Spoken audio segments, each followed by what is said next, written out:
Troisième thème du programme de géographie de première, les espaces ruraux, multifonctionnalité ou fragmentation. Le premier thème de l'année interrogeait les évolutions, les fonctions et la hiérarchie des métropoles. Il était question avant tout de géographie urbaine. Ce troisième thème en prend le contre-pied en s'intéressant aux espaces ruraux.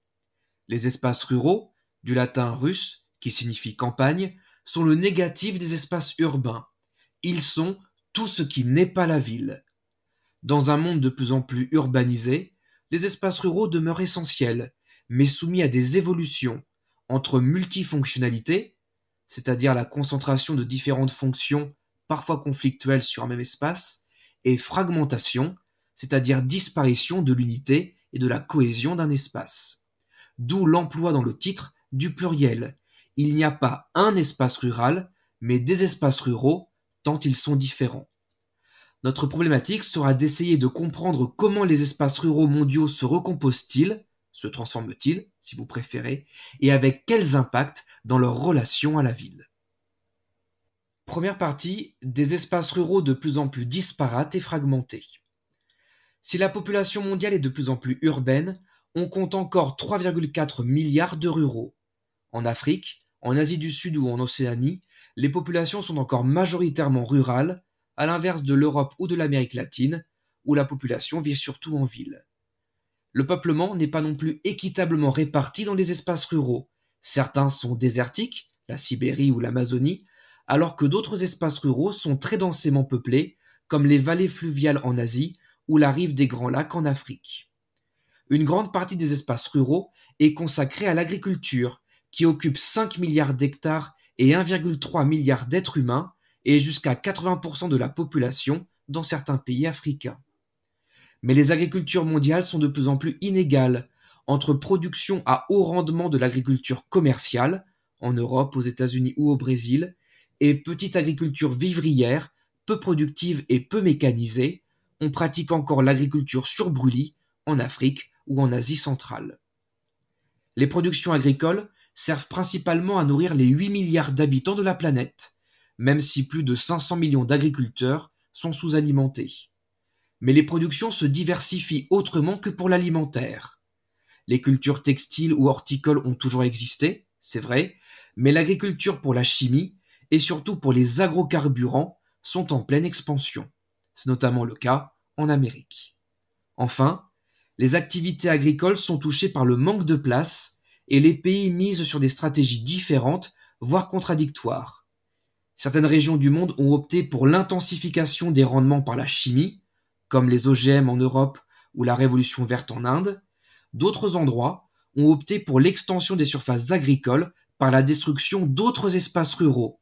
C'est notamment le cas de la déforestation au Brésil, en Afrique ou en Indonésie.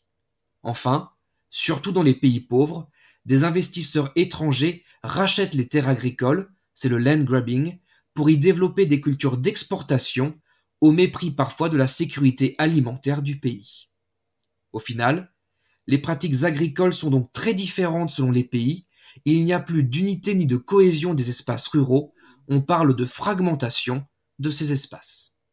Deuxième partie, des espaces ruraux de plus en plus multifonctionnels dans les pays développés. Rappelons une évidence, les espaces urbains et ruraux ont besoin les uns des autres.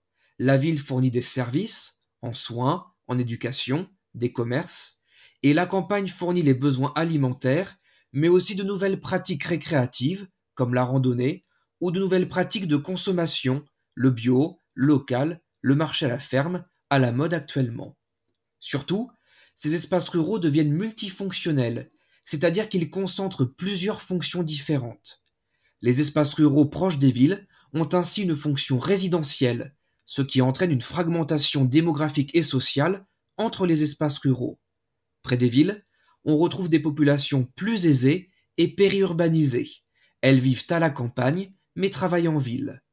Plus loin des villes, les espaces ruraux restent isolés, parfois répulsifs, avec une population vieillissante et souvent plus pauvre. Pour la fonction économique, l'agriculture est plus ou moins l'activité économique dominante, mais elle n'est pas la seule dans les espaces ruraux. L'activité minière et l'activité industrielle, le bois, l'agroalimentaire, existent depuis longtemps.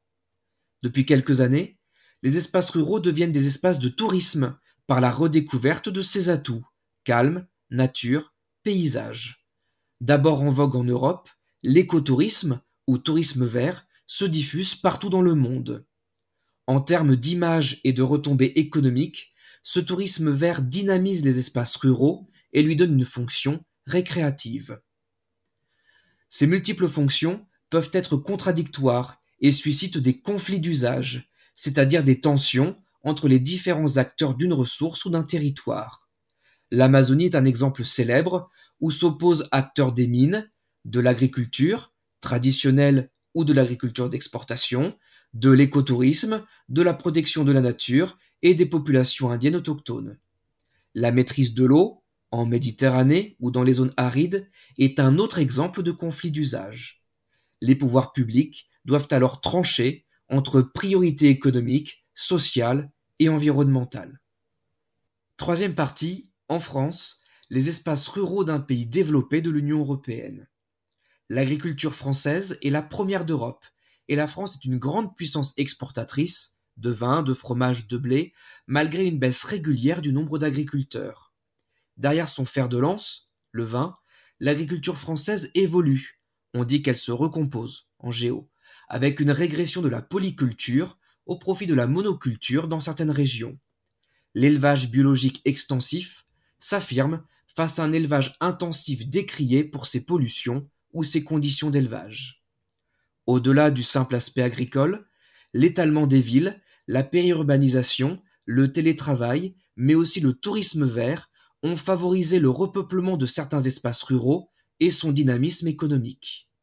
Mais on retrouve en France une fragmentation sociale entre les espaces ruraux proches des villes et des littoraux et les espaces ruraux reculés ou montagnards, d'où des politiques publiques pour soutenir et aménager les espaces ruraux isolés. Ces politiques sont menées à toutes les échelles: l'échelle européenne, avec la politique agricole commune, l'échelle nationale, avec les plans autoroutes ou plans très haut débit, à l'échelle territoriale, pour le département ou le canton. Mais ces politiques ne sont pas toutes durables et elles ne sont pas toujours cohérentes, comme lorsqu'on supprime un engrais pour le réautoriser l'année suivante. Évidemment, ces politiques se heurtent aussi aux habituels conflits d'usage, notamment entre les acteurs de l'agriculture et de la protection de l'environnement. Ce troisième thème de Géo cherchait à faire comprendre la pluralité des espaces ruraux, une expression qu'on ne peut plus utiliser au singulier tant ces espaces sont différents. Le titre du thème prenait la forme d'une question. Ces espaces sont-ils multifonctionnels ou fragmentés? En fait, les espaces ruraux sont les deux à la fois. Alors, que faut-il retenir de ce thème? D'abord, que les espaces ruraux sont bien fragmentés, dans le sens où l'on ne peut plus trouver un point commun à tous ces espaces. Il n'y a plus d'unité ni de cohésion. Sur certains continents, les espaces ruraux demeurent très peuplés, alors qu'ils se vident sur d'autres. Certains espaces ruraux pratiquent une agriculture commerciale très mécanisée, alors que d'autres demeurent au stade d'une agriculture vivrière peu productive. Certains espaces ruraux voient apparaître une agriculture dédiée à la chimie ou aux agrocarburants, alors que d'autres espaces ne font que de l'alimentaire. Enfin, les pays ne gèrent pas leurs surfaces agricoles de la même façon: augmentation des rendements par les engrais, contre augmentation des surfaces par la déforestation, contre achat de terres agricoles dans des pays pauvres. La fragmentation des espaces ruraux est nette et indéniable. Ensuite, dans les pays développés, ces espaces ruraux sont multifonctionnels. Cela signifie qu'ils remplissent plusieurs fonctions, parfois contradictoires. Leur première fonction est économique, avec l'agriculture bien sûr, mais aussi les industries minières ou agroalimentaires et l'écotourisme. Les loisirs de la campagne donnent aussi une fonction récréative aux espaces ruraux. Enfin, les campagnes les plus proches des villes prennent une fonction résidentielle par le phénomène de périurbanisation. Ces espaces ruraux à proximité de pôles urbains sont de plus en plus attractifs, au contraire des campagnes reculées et isolées. Cette multifonctionnalité entraîne des conflits d'usage lorsque les habitants ne sont pas d'accord sur l'utilisation prioritaire des espaces ruraux. Enfin, la France peut compter sur des espaces ruraux dynamiques. La France est la première puissance agricole européenne, grâce à ses exportations de vin, de fromage, de blé. Mais son agriculture est en recomposition, avec la disparition de la polyculture au profit de la monoculture et le développement de l'élevage biologique en remplacement d'un élevage intensif moins respectueux de la santé et de l'environnement. Par ailleurs, des politiques publiques essayent de dynamiser les espaces ruraux les plus reculés avec un succès relatif. Dernière chose, n'oubliez pas que la géographie demande l'emploi d'un vocabulaire précis qu'il faut maîtriser et savoir réutiliser à bon escient. Multifonctionnalité, fragmentation, land grabbing, écotourisme, conflit d'usage, polyculture, l'emploi judicieux de ces notions sera largement valorisé lors d'une évaluation.